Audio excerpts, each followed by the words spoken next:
আজকে আমরা এখানে কতগুলো মানুষকে সামনে রেখে একত্রিত হয়েছি।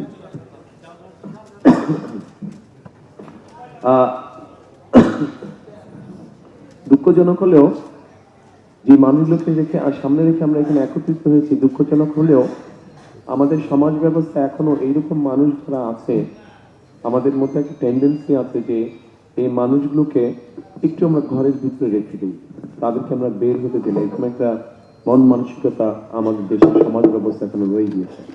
তবে যে মানুষগুলো আজ এখানে উপস্থিত, যাদের আমরা গান শুনলাম, যারা বিভিন্ন বক্তব্য রাখলেন, কবিতা বললেন, এর থেকে পরিষ্কার বোঝা যায় আমরা যারা সুস্থ স্বাভাবিক আছি বিভিন্ন দৃষ্টিকোণ থেকে, তাদের অনেকের থেকে এই মানুষগুলোর মধ্যে অনেক গুণ আছে যেটা আমাদের অনেকের মধ্যে নেই।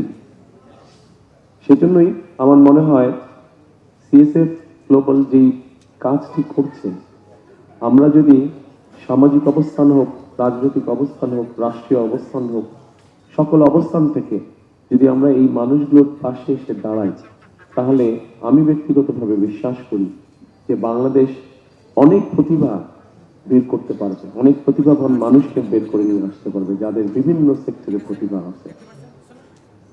আমরা খুব যে বেশি কিছু করা প্রয়োজন তা না, শুধু এই মানুষগুলোকে একটু সুযোগ করে দেওয়া, যাতে তারা দুনিয়ার আলো বাতাসে আমাদের আর 10 জনের মতনই স্বাভাবিকভাবে কম বেশি চলাফেরা করতে পারে।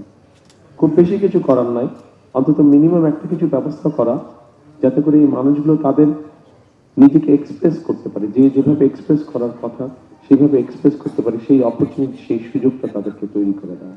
কারণ তারাও মানুষ, তারা আমাদের বাইরে না, তারা আমাদের ভেতরে, তারা আমাদেরই অংশ।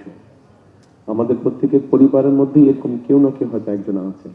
সেই জন্যই আমাদের আসুন আজকে এই অনুষ্ঠান যারা দেখছেন, আমাদের সকলের মনের মধ্যে আমরা একটি শপথ নেই বা প্রতিজ্ঞা করি যে আগামী দিনগুলো, আজকের পর থেকে আগামী দিনগুলোতে এই ধরনের মানুষ যারা আছে, প্রতিবন্ধী মানুষ যারা আছে, আমাদের আশেপাশে যারা আছে, আমরা যে যার অবস্থান থেকে যতটুকু সম্ভব তাদের পাশে এসে দাঁড়াই, তাদেরকে আমরা সহযোগিতা করি।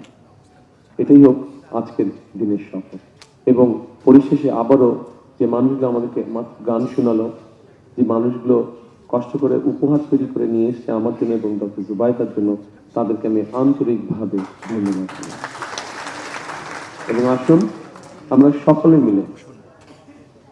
সকলে মিলে একটা বাংলাদেশ গড়ার চেষ্টা করি, যেই বাংলাদেশে কম বেশি প্রত্যেকটা মানুষের একটা মর্যাদা তৈরি হবে, আত্মমর্যাদা নিয়ে প্রত্যেকে বেঁচে থাকতে পারবে, সেরকম একটা বাংলাদেশ গড়তে আমরা চেষ্টা করি। সকলে ভালো থাকবেন। আসসালামু আলাইকুম।